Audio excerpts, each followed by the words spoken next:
नमस्कार साथियों, मैं जितेंद्र स्वागत करता हूं आपको अपने और आपके यूट्यूब चैनल मिशन कलम कांति पर। जैसा कि आप सभी लोग जानते हैं कि हालांकि मैंने पॉलिटिकल साइंस में ये सारा चीज़ डिस्कस करा था, लेकिन ये ज़रूरी नहीं है कि सबका पॉलिटिकल साइंस हो। लेकिन हिस्ट्री में जनरली देखा हूँ, मेरा जो ऑब्जर्वेशन है कॉलेज का, यूनिवर्सिटीज़ का 12th वाले सबका, तो हिस्ट्री लगभग सबका रहता है। मेरे भी क्लास में जो है सारे बच्चे का हिस्ट्री है, लेकिन पॉलिटी किसी का इकोनॉमिक्स है, किसी का होम साइंस, किसी का सोशियोलॉजी है, लेकिन हिस्ट्री कॉमन है। तो हिस्ट्री में तो मैंने डिटेल में बोला था, एक बार फिर से यहाँ पे बता देता हूँ। चलिए, तो आप जिनका भी पॉलिटिकल साइंस अगर नहीं देखा है तो इसी चैनल पे पढ़ा हुआ है पॉलिटिकल साइंस मॉडल पेपर, उसको जा करके देख लीजिए, उसमें भी बहुत सारी चीज़ें मैंने बताया है। चलिए, तो आप लोग सभी जानते हैं कि इंटर वालों, आप सभी इंटर वाले ही देख रहे होंगे मोस्टली, है ना। हालांकि ये आपको मेरा जो डिस्कशन है ये सारे कॉम्पिटिटिव एग्जाम में भी फ़ायदेमंद होगा, लेकिन ये तो मोस्टली इंटर वाले ही देखेंगे क्योंकि थंबनेल उसी के अकॉर्डिंग रहेगा, है ना। अच्छा, आप सभी जानते हैं कि आप लोग का 1 फरवरी से इंटरमीडिएट का फाइनल एग्जामिनेशन है 12th का। तो इसमें आप जानते हैं कि बिहार बोर्ड आपका एग्ज़ाम कंडक्ट करती है। तो बिहार बोर्ड किस प्रकार का क्वेश्चन पूछेगी, उसका पैटर्न क्या रहेगा, क्वेश्चन का नेचर क्या रहेगा, कितना क्वेश्चन पूछेगी, कितना आपको आंसर देना है, तो इन सारे प्रश्नों का उत्तर वो आपके मुंह से ना दे करके वो क्या करती है, अपना आपके एग्ज़ाम से कुछ समय पहले सभी सब्जेक्ट का अपना क्या कर देती है, एक मॉडल सेट जारी कर देती है, जिसका उद्देश्य ही होता है आपको दिखा देता है कि भाई हम इसी प्रकार से क्वेश्चन पूछेंगे, क्वेश्चन का नेचर, लेवल, टॉपिक लगभग इसी के तरह रहेगा। तो आप लोग का क्या काम बनता है कि जो बिहार बोर्ड मॉडल पेपर जारी किया उसको देखना, उसके नेचर को, क्वेश्चन के नेचर को समझना, उसके टॉपिक को समझना और उस टॉपिक को ढंग से पढ़ लेना, क्वेश्चंस को पूरा समझ जाना, उस टॉपिक से रिलेटेड जितने भी क्वेश्चन बन पा रहे हैं उसको समझ पा लेना। तो इसी बात को ध्यान में रखते हुए हम क्या कर रहे हैं, मॉडल पेपर पॉलिटी डिस्कस कर दिए थे। आज हम क्या करेंगे, मॉडल पेपर हिस्ट्री डिस्कस करेंगे। और हिस्ट्री आपके क्लास 12th में आप इसलिए भी ना पढ़े, इसलिए ही सिर्फ ना पढ़े क्योंकि आप 12th का एग्जाम है, इसलिए भी पढ़े क्योंकि आपको अपने अतीत के बारे में जानकारी मिलेगी। हालांकि इस पर कभी अलग टॉपिक है, लेकिन आपके कॉम्पिटिटिव एग्जाम में भी ये क्वेश्चन सब रिपीट होते हैं। मैंने पिछले वीडियो में बताया था पॉलिटिकल साइंस में कि कई सारे कॉम्पिटिटिव एग्जामिनेशन में पूछे गए क्वेश्चन सब है ना। तो चलिए, तो आप थोड़ा सा देख लीजिए क्या है हिस्ट्री में। मैंने पॉलिटी में बता दिया था, लेकिन फिर भी हिस्ट्री में थोड़ा सा डिस्कस कर लेते हैं। चलिए, आप देखिए, टोटल बिहार बोर्ड इंटरमीडिएट में जो हिस्ट्री है, हिस्ट्री आपको 100 मार्क्स का होता है। इसमें कोई प्रैक्टिकल नहीं होता, आप जानते हैं पॉलिटिकल साइंस में भी प्रैक्टिकल नहीं होता। इसमें आपसे टोटल बिहार बोर्ड कितना 138 क्वेश्चन पूछेगी। 138 में से 100 ऑब्जेक्टिव पूछेगी, 30 को क्या 2 नंबर का जो लघु उत्तरीय प्रश्न पूछेगी, 8 को दीर्घ उत्तरीय यानी कि 5 नंबर का पूछेगी। लेकिन आपको 50% आंसर देना इसका आता है, यानी कि 100 ऑब्जेक्टिव में से 50 का आंसर आपको देना। 50 × 1 मतलब 50 मार्क्स। 30 को जो लघु उत्तरीय प्रश्न है उसमें से आपको 15 का जवाब देना था। 15 × 2 यानी कि 30 मार्क्स, तो टोटल हो गया 80। अब ये 8 में से 4 मार्क्स को आपको 4 को क्वेश्चन का आंसर देना है, जो 5 मार्क्स का होगा, तो 5 × 20 तो 100 मार्क्स हो गया। तो चलिए, क्वेश्चन जो है आपका 2 सेक्शन में रहेगा, एक section A, section B. Section A में आपको क्या 100 को ऑब्जेक्टिव, जिसमें से आपको सिर्फ 50 आंसर देना है, सिर्फ 50। 100 में से 100 भले आपको आता हो, लेकिन 100 का 100 आंसर नहीं देना, क्योंकि शुरुआत ही अगर जब भी आप 50 से ज़्यादा आंसर करेंगे तो शुरू से जो 50 ऑब्जेक्टिव होंगे वही OMR में चेक होगा। तो भले आपको पहला नंबर क्वेश्चन ना आता हो, दूसरा ना आता हो, ऑब्जेक्टिव की बात कर रहा हूँ, तो आप जाकर के 100वां नंबर डाल कर लीजिए, मतलब लिख गोला कर लीजिए, 98वां कर लीजिए, 90वां कर लीजिए। तो इस टोटल लेकिन 50 ही होना चाहिए, जिसमें आप 100% श्योर हो। थोड़ा भी डिस्कस कन्फ्यूजन हो उसको छोड़ दीजिए, वाली 50 को वाला में जिसमें श्योर है उसको आप ढंग से कर लीजिए। तो चलिए, इसी के सहारे हम क्या करते हैं, अब क्वेश्चन को डिस्कस करते हैं ना। आप जानते हैं कि कैसे OMR पे क्या है, ये इंस्ट्रक्शन तो सबको पता है, अपने शब्दों में उत्तर देना ना, टॉपिक को समझना है, अपना भाषा में लिखना है, अपने इस तरह से लिखिए। 15 मिनट आपको क्वेश्चन पढ़ने के लिए दिया गया वगैरह वगैरह है, सब तो जानते ही है। सेक्शन जो है मैंने बोल ही दिया। आप सेक्शन ए में ऑब्जेक्टिव से ही क्वेश्चन आपकी शुरुआत होती है ना। तो देखिए, क्वेश्चन पहला ही क्वेश्चन क्या कहता है, पूरा तत्व के अंतर्गत कौन सा आता है। इंग्लिश वाला अगर कोई बच्चे है तो आप नीचे में देख लीजिए, लिखा हुआ क्वेश्चन है ना। आर्कियोलॉजी में कौन कौन आता है। तो आर्कियोलॉजी आप पढ़े होंगे, तो पुरातत्व तो क्या है, आप डिफिनेशन जानते होंगे कि पुरातत्व वह विज्ञान है जिसके अंदर हम लोग क्या करते हैं, जमीन के नीचे खुदी हुई जमीन के नीचे दबी हुई जानकारियों को क्या करते, खोद करके क्या करते हैं, निकालते हैं, उत्खनन के द्वारा निकालते हैं। यही पढ़े होंगे आसान भाषा में, है ना। तो जमीन के अंदर से क्या है, साहित्य आसान भाषा हम लोग समझते हैं, सिक्का जमीन के अंदर से निकल आता है, ठीक है, उससे हमको उस मैंने क्लास में लंबा डिस्कस किया, बाकी नए बच्चे तो आप थोड़ा सा हल्का हल्का ले करके चलेंगे, लंबा करेंगे तो मैं तो इस चैप्टर को ही मैं कितना लंबा ले करके चला था, 5 दिन 7 दिन पढ़ाया था, 10 दिन। भग्नावशेष, भग्नावशेष का मतलब बिल्डिंग का टूटा फूटा अवशेष। सिंधु घाटी सभ्यता के बारे में कैसे पता चलता है हम लोग को? खुदाई में वहाँ का जो बिल्डिंग का जो रिमेन्स बचा हुआ था अवशेष वो मिला है। अभिलेख, बहुत सारे अभिलेख मोहर पे मिले थे, बहुत सारे उत्कीर्ण था किसी मोहर पे या अन्य पत्थर पे कुछ पे था, इस तरह से। तो ये सब खुदाई में मिलता है। तो खुदाई में जो मिलता है उसे क्या कहते हैं? पुरातत्व कहते हैं। तो पूछ क्या रहा है कि पुरातत्व में कौन नहीं है? तो आप कह रहे हैं कि भाई ये क्यों बता रहे हैं? बता रहे हैं समझाने के लिए। तो साहित्य का मतलब समझ लीजिए लिखा हुआ जानकारी, किताब समझ लीजिए कोई भी प्रकार का, आसान भाषा में। हालांकि इसका व्यापक रूप है, लिटरेचर में आ जाइएगा तो कुछ अलग हो जाता है, इतिहास के भाषा में अलग। आसान भाषा में किताब समझ लीजिए, क्योंकि आपको दिमाग में हिट करेगा। किताब जमीन के नीचे डाल दीजिएगा तो क्या होगा? वो गल नहीं जाएगा, असर नहीं जाएगा, है ना। फिर आप कहेंगे सर वो ताम्र पत्र चाहे जो प्लेट सब है उत्खनन तो सब बहुत कुछ है, उस पर नहीं करना है। तो साहित्य जो है ये आपको पुरातत्व के अंतर्गत नहीं आता है, इसका अध्ययन हम लोग पुरातत्व के अंतर्गत नहीं करता। ये खुद एक स्रोत है, साहित्य एक स्रोत। पढ़े ना, इतिहास जानने के 3 स्रोत, पुरातात्विक स्रोत, साहित्यिक स्रोत और विदेशी यात्रियों का विवरण। तो पुरातात्विक में क्या आता है? जो जमीन के नीचे खुदाई में मिलता है वो सब। साहित्य क्या है? जमीन के नीचे खुदाई में नहीं मिलता है, ठीक है। हालांकि किताब नहीं होगा एक्चुअली एकदम से, मतलब लिखा हुआ जानकारी। तो समझ में आ गया? चलिए अगला बढ़े। मेरा आदत है मैं डिटेल में चीज़ों को करता हूँ, उतना डिटेल में यहाँ पे तो नहीं कर पाऊँगा, क्लास में करता हूँ डिटेल से। फिर भी इसमें चाहता तो मैं सीधे आंसर दे करके चला जाता, लेकिन वो आपको थोड़ा देर 1 दिन 2 दिन के लिए याद रहेगा, फिर हटना पड़ेगा। लेकिन मैंने इस तरह से घुमा घुमा करके बोल दिया तो आप याद कर लिए, यहाँ पे बैठ गया होगा। जब आप गोला दे के करने जाएंगे तो आपको याद आ जाएगा। तो प्रैक्टिस करिए जा करके जितने भी, क्योंकि एग्जाम तो नज़दीक है, अब 1 महीना लगभग मुश्किल से बचा है ना। तो आप बार बार प्रैक्टिस कीजिए जा करके। ऑब्जेक्टिव क्वेश्चंस भी जो प्रीवियस ईयर क्वेश्चन सब वो पूरा समझ के याद कर जाइए, उसको प्रैक्टिस कीजिए, अन्य और चीज़ों को प्रैक्टिस कीजिए, है ना। अब OMR शीट पे करो प्रैक्टिस। चलिए आगे। दयाराम साहनी ने कहाँ उत्खनन करवाया था? तो उत्खनन मतलब खुदाई, है ना, एक्सकावेशन। तो दयाराम साहनी जानते पुरातत्ववेत्ता थे, आर्कियोलॉजिस्ट थे, है ना। इनके नेतृत्व में आप पता ना कि हड़प्पा सभ्यता की खोज किसने की? तो दयाराम साहनी ने की, है ना। कब की? तो 1921 में की, है ना। हड़प्पा किस नदी के किनारे है? हड़प्पा रावी नदी के किनारे है। तो हड़प्पा सभ्यता की खोज किसने की थी? दयाराम साहनी ने।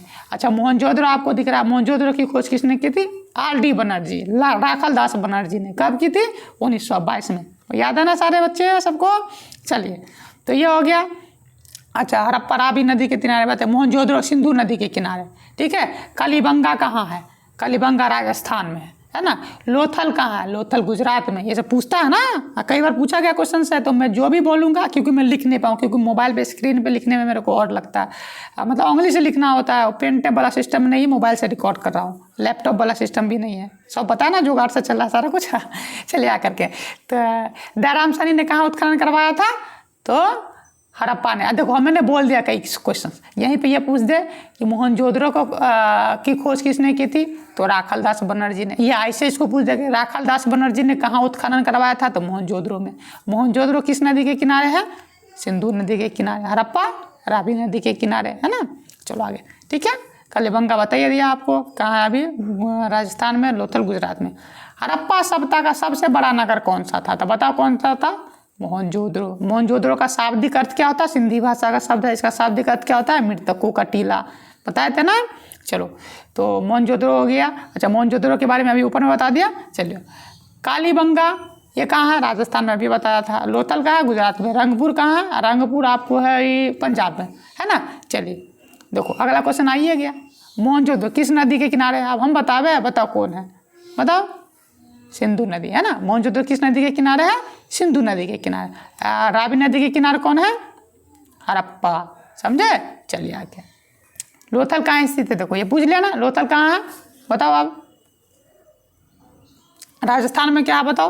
कालीबंगा। पंजाब में क्या है? तो देखिए, लॉ ऑफ रिलेटिविटी मैं बताता हूँ, कभी भी जब आप पढ़ते तो चीज़ों को रिलेट करके पढ़िए। एक चीज़ों को दूसरी चीज़ से जोड़ दीजिएगा तो एक को याद कीजिएगा, दूसरा याद हो जाएगा। इसलिए मैं ऑप्शन को भी डिस्कस कर देता हूँ, चीज़ों को रिलेट कर देता हूँ। क्लास में तो और लंबा करता हूँ, लेकिन मेरे पास समय सीमा का अभाव है, इसलिए थोड़ा सा। चलिए, कलकत्ता में एशियाटिक सोसाइटी की स्थापना किसने किया था?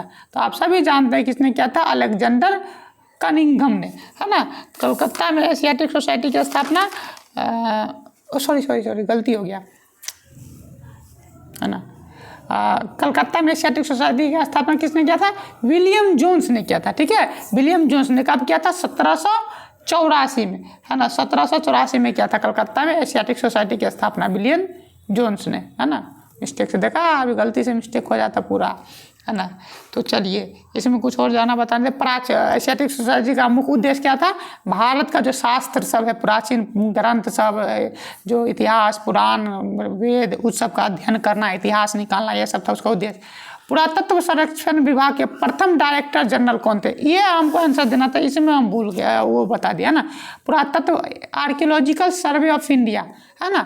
ASI के पहले डायरेक्टर जनरल कौन थे? तो आपको कनिंघम महोदय थे, है ना। कनिंघम कौन थे? आर्कियोलॉजिकल सर्वे ऑफ इंडिया के पहले डायरेक्टर जनरल थे। यही आर्कियोलॉजिकल सर्वे ऑफ इंडिया का काम क्या है? इसका काम है कि भारत के विभिन्न क्षेत्रों में घूम घूम करके जो हमारा प्राचीन इतिहास है उसको निकालना, कैसे? खुदाई कर करके, है ना। जमीन के नीचे, जैसे महाभारत का युद्ध हुआ था, हस्तिनापुर, इसके अलावा जो कुरुक्षेत्र का मैदान, ये सब खोजा गया। हड़प्पा सिंधु सभ्यता का काम, ये सब देखते यही खोजा। वो हड़प्पा और मोहनजोदड़ो भले पाकिस्तान में चल गया, लेकिन पहले तो भारत ही था ना। तो 1947 में ना अलग हुआ था। खोज कब हुआ देख लीजिए। हड़प्पा का कब हुआ बताओ कमेंट करके। मोहनजोदड़ो का कब हुआ बताओ। चलिए अच्छा, अगला क्वेश्चन। जब हड़प्पा का खोज हुआ था कौन थे आर्कियोलॉजिकल सर्वे ऑफ इंडिया के डायरेक्टर? तो जॉन मार्शल साहब थे, है ना। तो चलिए, मुद्रा राक्षस किसने लिखा? मुद्रा राक्षस आप लोग जानते क्या किताब है ना। मुद्रा राक्षस किताब है, किसने लिखा है? विशाखा दत्त ने लिखा है। अच्छा, पाणिनि भी एक किताब, बहुत पॉपुलर किताब लिखे, क्या नाम है किताब का? अष्टाध्यायी, है ना। अष्टाध्याय, अष्ट मतलब 8 अध्याय वाली किताब, संस्कृत में व्याकरण की सबसे बड़ी किताब है। कलहन ने भी एक किताब बहुत पॉपुलर लिख रहा है जिसमें कश्मीर के इतिहास का वर्णन है। क्या नाम है इस किताब का बताओ? राजतरंगिणी। कौटिल्य का एक बहुत पॉपुलर किताब है, क्या नाम है उसका? अर्थशास्त्र, है ना। अर्थशास्त्र में क्या पैसा के बारे में वर्णन है? वाह, पैसा नहीं, पॉलिटिक्स, शासन व्यवस्था, राज कैसे चलता है उसके बारे में वर्णन है। कौटिल्य कौन था? विष्णुगुप्त कौन था? चाणक्य कौन था? एक ही था। अच्छा, उनका नाम, वो किसके गुरु जी थे? चंद्रगुप्त मौर्य के गुरु थे। उसके प्रधानमंत्री भी बने। इसके बारे में लंबा स्टोरी हम लोगों ने क्लास में डिस्कस किया है। चलिए आगे चलते हैं। प्रयाग प्रशस्ति की उपलब्धियों में, प्रयाग प्रशस्ति में किसकी उपलब्धियों का वर्णन है? देखिए, प्रयागराज जो कि इलाहाबाद, पहले प्रयागराज था, बाद में इलाहाबाद हुआ, फिर से योगी जी क्या कर दिए? प्रयागराज कर दिए। तो वो प्रयागराज में एक स्तंभ लेख मिला है, ठीक है। स्तंभ लेख है वो एक्चुअली में क्या? प्रशस्ति। प्रशस्ति का मतलब प्रशंसा पत्र, किसी के प्रशंसा में लिखा गया जो शब्द होता है या वाक्य, सेंटेंस जो भी कहिए, तो उसे क्या कहते हैं? प्रशस्ति। तो प्रयाग प्रशस्ति स्तंभ लेख जो है उसमें किसका उपलब्धियों का वर्णन है? तो गुप्त का जो गुप्त वंश का सबसे प्रतापी शासकों में से एक जो था समुद्रगुप्त, उसका वर्णन है ना। तो समुद्रगुप्त का जो दरबारी कवि था, क्या नाम था उसका? हरिसेन। हरिसेन ने क्या है? इसको लिखा था। लिखवाया किसने था? समुद्रगुप्त ने। इसमें लिखा है कि समुद्रगुप्त ने कैसे पूरे भारत को जीत लिया, महाराजा धीराज उपाधि धारण की, कैसे किसको मिलाया, क्या उसका, इसका बड़ाई खाली इसमें लिखा हुआ, ठीक है। तो प्रयाग प्रशस्ति, अशोक या अभिलेख के बारे में आप जानते हैं। 13वां शिलालेख, कलिंग युद्ध, ये सारे चीज। चंद्रगुप्त प्रथम गुप्त वंश का शासक था, है ना। कनिष्क जानते हैं, कुषाण वंश का शासक था, सबसे प्रतापी। इसी के टाइम में चौथी बौद्ध संगीति हुई थी, आगे उसे हम चर्चा करेंगे सब में। अशोक के टाइम में तृतीय बौद्ध संगीति हुई थी, है ना। ये सब खैर बौद्ध संगीति आएगा क्वेश्चन तो उस पर डिस्कस करेंगे, है ना। कलिंग युद्ध का उल्लेख किस शिलालेख में? जानते हैं कि अशोक के 13वें शिलालेख में क्या है? कलिंग युद्ध का वर्णन है। इसमें कुछ बताना है नहीं एक्स्ट्रा। अच्छा, प्राचीन भारतीय इतिहास में कौन सा काल स्वर्ण युग के नाम से जाना जाता है? ठीक है। स्वर्ण युग का मतलब यहाँ पे ये नहीं कि खूब सोना था उस काल में, इसका मतलब है कि वह टाइम पीरियड जब क्या उस वंश के काल में या शासन काल में सामाजिक, आर्थिक और राजनीतिक रूप से लोगों का जीवन बहुत अच्छा था, आसान था, है ना। सोना तो एक आर्थिक जीवन का ही पार्ट है, ठीक है। तो ये था। तो गुप्त काल को भारतीय इतिहास का स्वर्ण काल कहा जाता है प्राचीन भारत में। तो इसके काल में लोग काफ़ी समृद्ध थे, खुशहाल जीवन जिया करते थे, ठीक है। तो ये था, गुप्त काल को भारतीय इतिहास का क्या कहा जाता है? स्वर्ण काल कहा जाता है, ठीक है। मौर्य काल जानते ही है। मौर्य काल यानी कि मौर्य वंश का संस्थापक कौन है बताओ दो? चंद्रगुप्त मौर्य है ना। इसके अलावा देखते कुषाण काल, ये सब है, ठीक है। आगे चलते हैं। अभिज्ञान शाकुंतलम के रचनाकार है, तो जानते ही अभिज्ञान शाकुंतलम क्या? महाकवि कालिदास की रचना है। रचना मतलब किताब है, ग्रंथ है संस्कृत भाषा में। रघुवंशम, अभिज्ञान शाकुंतलम, मालविकाग्निमित्रम, है ना। लास्ट में जो मोमो वाला रहता है ना, वो समझ लो वो कालिदास वाला, मतलब सब केस में नहीं, मोस्टली जहाँ पर देखिएगा रघुवंशम, ये सब। तो ये मैं अभी JRF का एग्जाम दिया था, उसमें भी इससे क्वेश्चन पूछा गया था। इसके अंदर से, यही नहीं पूछा था, इसके अंदर से डेप्थ से पूछा था। चलिए, तो अभिज्ञान शाकुंतलम जो है उसके रचनाकार कौन है, लेखक कौन है? तो आप जानते हैं महाकवि कालिदास इसके लेखक है। बाणभट्ट का किताब, कौटिल्य का किताब बताइए कौन, अभी बताए थे, है ना? तो आप लोग बताओ।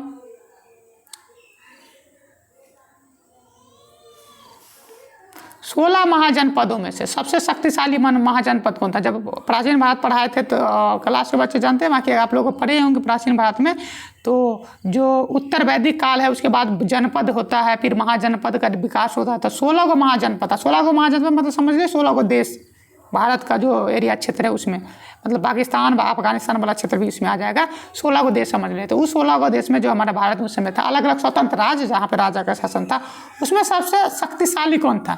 तो आप सभी जानते हैं मगध महाजनपद सबसे शक्तिशाली था।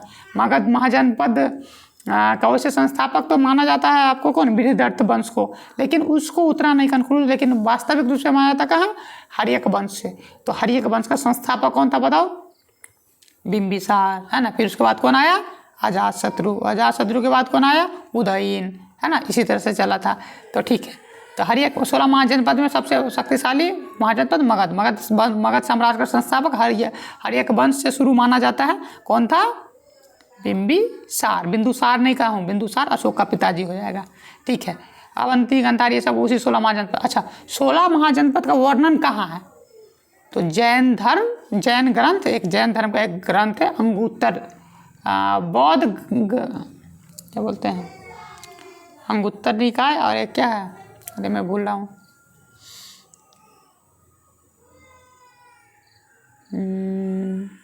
बौद्ध ग्रंथ अंगुत्तर निकाय, और एक जैन ग्रंथ बहुत अच्छा नाम है उसका किताब, उसमें क्या 16 महाजनपदों का वर्णन है। पूछता है कि किस ग्रंथ में 16 महाजनपदों का वर्णन है? तो जैन बौद्ध ग्रंथ अंगुत्तर निकाय में, और एक जैन ग्रंथ बहुत अच्छा नाम है। अच्छा, आ जाएगा ऑप्शन में कभी तो बता देंगे, याद अभी नहीं आ पा रहा है। ठीक है, चलिए देखिए अगला क्वेश्चन से आपका कि एलोरा में कैलाश मंदिर, अगर आप लोग को पता है चलो जैन ग्रंथ वाला तो कमेंट करके बता दो, मैं भूल रहा हूँ, है ना। तो चलिए, एलोरा के कैलाश मंदिर का निर्माण किस राजवंश ने किया था? एलोरा का कैलाश मंदिर के बारे में जानते हैं ना, महाराष्ट्र में जो औरंगाबाद जिला है वहाँ पे है। मतलब एक पूरे पहाड़ को काट करके 3 मंजिल इमारत, एक ही पहाड़ को तराश कर, काटना गलत होगा, तराश करके एक भव्य मंदिर बनाया गया है ना, उसे एलोरा का कैलाश मंदिर कहते हैं। इसको किसने बनाया था? राष्ट्रकूट वंश के शासक जो थे, है ना, राष्ट्रकूट वंश के शासक, आपको क्या नाम था उनका? कृष्ण प्रथम, है ना। राष्ट्रकूट वंश के शासक कृष्ण प्रथम थे, उन्होंने क्या एलोरा के कैलाश मंदिर का निर्माण करवाया था। ये एक ही पहाड़ को काट करके 3 मंजिल के बराबर का वो बिल्डिंग है जिसमें कई सारे मंदिर है ना, तो काफ़ी पॉपुलर मंदिर है। तो किस वंश ने करवाया था? तो राष्ट्रकूट वंश का। शासक का भी नाम अगर पूछे कि किस शासक ने कराया था, तो कृष्ण प्रथम ने, है ना। कृष्ण प्रथम का शासनकाल आपको 700 क्या बोलते हैं उसको, 57 से 83 तक था। 757 से लेकर के 783 तक कृष्ण प्रथम का शासनकाल था। तो बस आपको उतना नहीं डिटेल जाना है, खैर हम तो क्लास में। अच्छा, महाभारत का युद्ध कुरुक्षेत्र के मैदान में कितने दिन तक चला था? आप लोग सभी जानते हैं कि 18 दिन तक महाभारत का युद्ध चला था। अच्छा, 18 है तो 18 से मैं बहुत चीज़ याद करवा देता हूँ आप लोग को, 18 करके, है ना। अच्छा, जो महाभारत है, महाभारत कितने खंडों में बांटा, जिसको पर्व कहते हैं। महाभारत कितने पर्व में बटा हुआ है? तो आप सबको हम क्लास में बताए थे 18 पर्व में बटा हुआ है। अच्छा, महाभारत का ही पाठ है भगवत गीता, तो श्रीमद् भगवत गीता में कितने अध्याय है? 18 अध्याय है। तो देखिए 18 दिन युद्ध चला कुरुक्षेत्र का युद्ध, 18 गो पर्व है कहाँ? महाभारत में। महाभारत का ही पाठ है क्या भगवत गीता, उसमें भी 18 अध्याय है। अब महाभारत में कितना अध्याय है? तो 1948 है कि 28 है? 1928 है, 1928 या 48, एक बार चेक कर लीजिएगा। अध्याय मतलब चैप्टर, भगवत गीता में अध्याय तो बता दिया 18 है, श्लोक तो जानते ही हैं। चलिए आगे चलते हैं। महाभारत की रचना किस भाषा में हुई? तो आप लोग जानते हैं कि महाभारत की रचना किस भाषा में? संस्कृत में हुई, है ना। वेद व्यास जी को माना जाता है, उन्होंने रचना किया था, ठीक है, लिखवाया था, ये था महाभारत। अच्छा, यहाँ पे पूछा रामायण किस भाषा में है? तो रामायण भी संस्कृत भाषा में। रामायण किसने लिखा था? वाल्मीकि ऋषि ने। वाल्मीकि ऋषि वही रत्नाकर डाकू कहानी सुने ना, कि मरा करते करते राम राम करने लगे, है ना। खैर इसके बारे में लंबा स्टोरी, किसी दिन चलेंगे। चलिए, वेद व्यास ने किस महाकाव्य की रचना की? देखिए पूछ ही दिया, है ना। अगला कौन है? तो वेद व्यास अभी मैंने बताया था किसका रचना किया? महाभारत का रचना किया। रामायण का किसने? वाल्मीकि मुनि जी ने किया था, ठीक है, वाल्मीकि रामायण। अच्छा, हम जो सीरियल हम लोग देखते हैं रामायण वाला, तो एक्चुअली में रामायण नहीं, वो रामचरित, तुलसीदास जी का जो रामचरित मानस है वो अवधी भाषा में लिखा गया है। रामचरितमानस पे आधारित हम लोग जो रामायण देखते हैं, जिसमें अरुण गोविल जी श्री राम का मतलब रोल किए थे। तो कन्फ्यूज नहीं होना है। रामायण किस भाषा में? संस्कृत में है। महाभारत किस भाषा में? संस्कृत में है। रामायण को किसने लिखा है? तो वाल्मीकि जी ने। रामायण को किसने लिखा है? वाल्मीकि जी में। किस भाषा में है? संस्कृत में। महाभारत को किसने लिखा? वेद व्यास जी ने, है ना। गीता महाभारत का ही पाठ है। गीता में क्या? कृष्ण, भगवान कृष्ण और अर्जुन के बीच संवाद है। कृष्ण मतलब अर्जुन क्वेश्चन पूछे, कृष्ण जी उनको उसका उत्तर देते, वही है ये। अच्छा, रामचरितमानस किसने लिखा है? तो तुलसीदास ने। तुलसीदास किसका समकालीन था? अकबर के समकालीन था। अकबर के टाइम में तुलसीदास जी थे। ठीक है, तो ये सारी चीज़ें। तो कन्फ्यूज नहीं होना, इसमें बच्चे कन्फ्यूज करते हैं। कोई भी कन्फ्यूजन तो कमेंट में क्वेश्चन पूछ लेना, ठीक है। बाकी क्लास वाले तो क्लास में भी पूछ ही लेना। चलो, अच्छा, तुम लोग को होना भी नहीं चाहिए क्योंकि पूरा क्लियर हो चुका है। वेदों की संख्या कितनी है? तो आप लोग सभी जानते हैं वेदों की संख्या कितने हैं? 4, है ना। कौन कौन? ऋग्वेद, सामवेद, यजुर्वेद, अथर्ववेद। सबसे पहले कौन आया?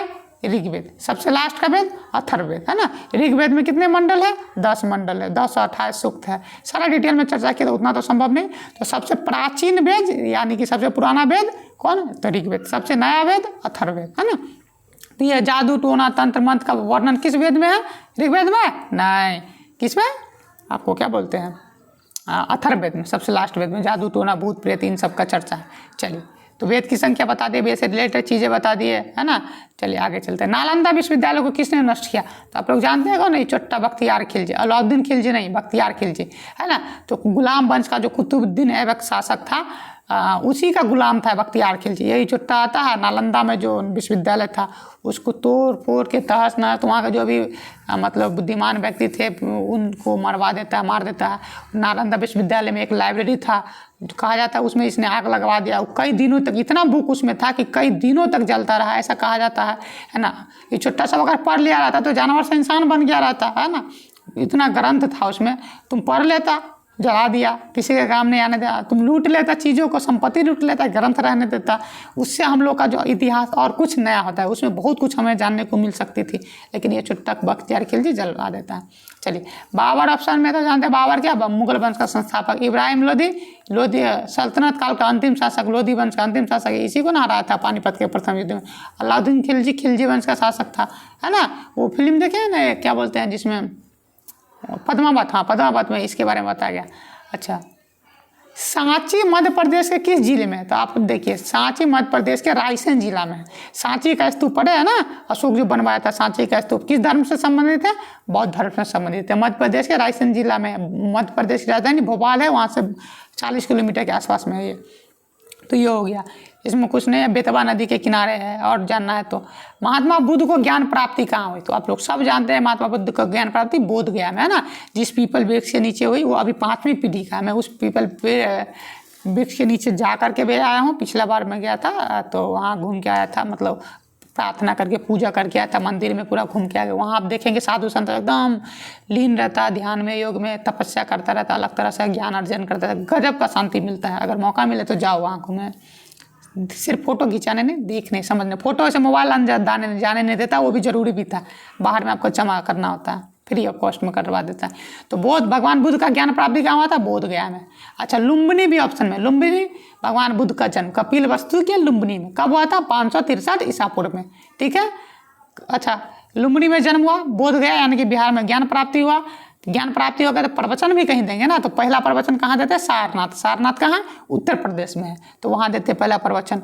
ठीक है, सारनाथ हो गया। इसके अलावा कुशीनगर भी है अंत में, कुशीनारा या कुशीनगर। तो यहाँ इनका क्या होता है? मृत्यु हो जाता है, यानी कि महापरिनिर्वाण हो जाता है। तो देखिए, कई क्वेश्चन है कि महात्मा बुद्ध का अच्छा कब होता है? 563 483 ईसा पूर्व में कुशीनारा में इनकी मृत्यु हो जाती है ना। तो आपने कई क्वेश्चन देखा कि भगवान बुद्ध का जन्म कब हुआ था? 563 ईसा पूर्व में। कहाँ?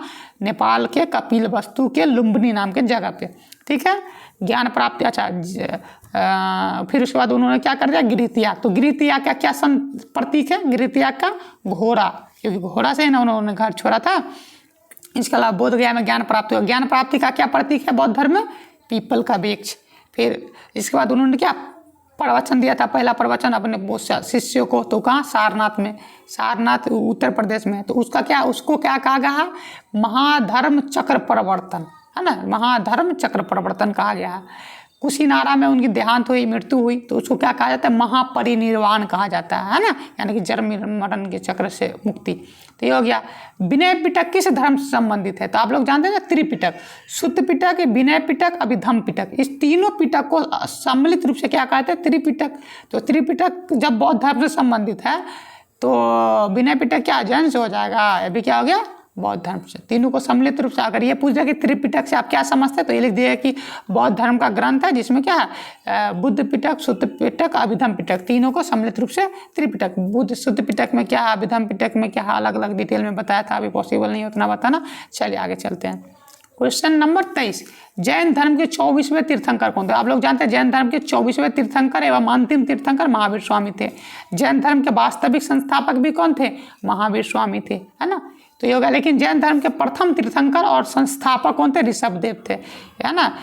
जैन धर्म के वास्तविक संस्थापक महावीर स्वामी थे, लेकिन पहले तीर्थंकर और संस्थापक जो थे वो ऋषभदेव थे। इनको वास्तविक संस्थापक इसलिए कहा था महावीर स्वामी, क्योंकि इन्हीं के टाइम में जैन धर्म क्या काफ़ी फला फूला, है ना, चारों ओर विस्तृत हुआ, फैला था, तो इसलिए करके इनको माना जाता है।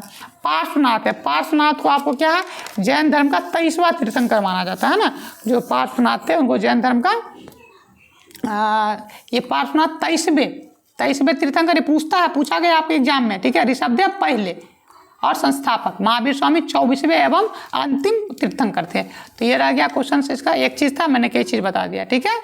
चलिए अच्छा, महिला संत कराइकल का संबंध किससे है, तो देखिए हिंदू धर्म नहीं, जैन धर्म नहीं, बौद्ध धर्म नहीं, तो शैव धर्म।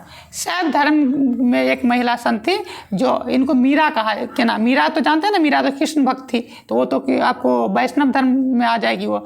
तो शैव धर्म में भी एक जो महिला थी कराइकल, वो दक्षिण भारत की महिला थी, काफ़ी मतलब भगवान शिव को अपना पति के रूप में इस तरह से देखती थी। तो वो अगर पूछे कि कराइकल का संबंध किस धर्म से, शैव धर्म से। तो कराइकल को ना महिला संत थी, भक्ति आंदोलन पढ़े थे ना उसमें, तो उसमें जो मीरा को पढ़ाया था, कराइकल को पढ़ाए थे, अंडाल को पढ़ाए थे। तो अंडाल कौन थी, वैष्णव संत थी, अंडाल वैष्णव संत थी। मीरा भी महिला संत थी भक्ति आंदोलन के टाइम में, तो वो कौन थी, कृष्ण भक्त थी, ठीक है, उसको भी वैष्णव संप्रदाय में मान लिया जाता है। तो चलिए आगे 25 नंबर, दिगंबर और श्वेतांबर का संबंध किस धर्म से। तो जानते हैं दिगंबर और श्वेतांबर, दिगंबर मतलब क्या, जो जैन धर्म में ही आगे विभाजन हो गया, तो जैन धर्म से संबंधित है, जैन धर्म में विभाजन हो गया। जो कपड़ा नहीं पहनता, जो जैन साधु कपड़ा नहीं पहन करके नग्न रहते थे उसे दिगंबर कहा जाता है, और जो श्वेत वस्त्र धारण करते थे, उजला कपड़ा पहनते थे, उसे क्या कहते थे, श्वेतांबर कहते थे। तो ये क्या है, जैन धर्म से संबंधित थे। तो ठीक है, तो 25 क्वेश्चन हम लोगों ने डिस्कस कर लिया, है ना, 27 मिनट हो गया। तो बाकी का जो 75 क्वेश्चन है हम लोग अगले दूसरे वीडियो में करेंगे। आप लोग क्या करेंगे, तब तक इस वीडियो को देखिए, समझिए, सुनिए, इस टॉपिक सबको बढ़िया से पढ़ लीजिए। इसके टॉपिक से संबंधित जो ऑब्जेक्टिव सब्जेक्टिव मैंने क्लास में बताया वो उसको तो लिख लो, जो इंपॉर्टेंट क्वेश्चन से बता दिया। बाकी जो बच्चे यूट्यूब पर जो सुन रहे हैं, जो हमसे कनेक्टेड नहीं है, आप लोग भी जो बिहार बोर्ड में अभी तक पूछा गया क्वेश्चन है, जो 2 बार रिपीट है कम से कम, वो आपको याद रहना ही चाहिए। सब्जेक्टिव की बात कर रहा हूँ, ऑब्जेक्टिव तो जितना बार भी कोई भी क्वेश्चन पूछा कि वो टोटल याद रहना चाहिए।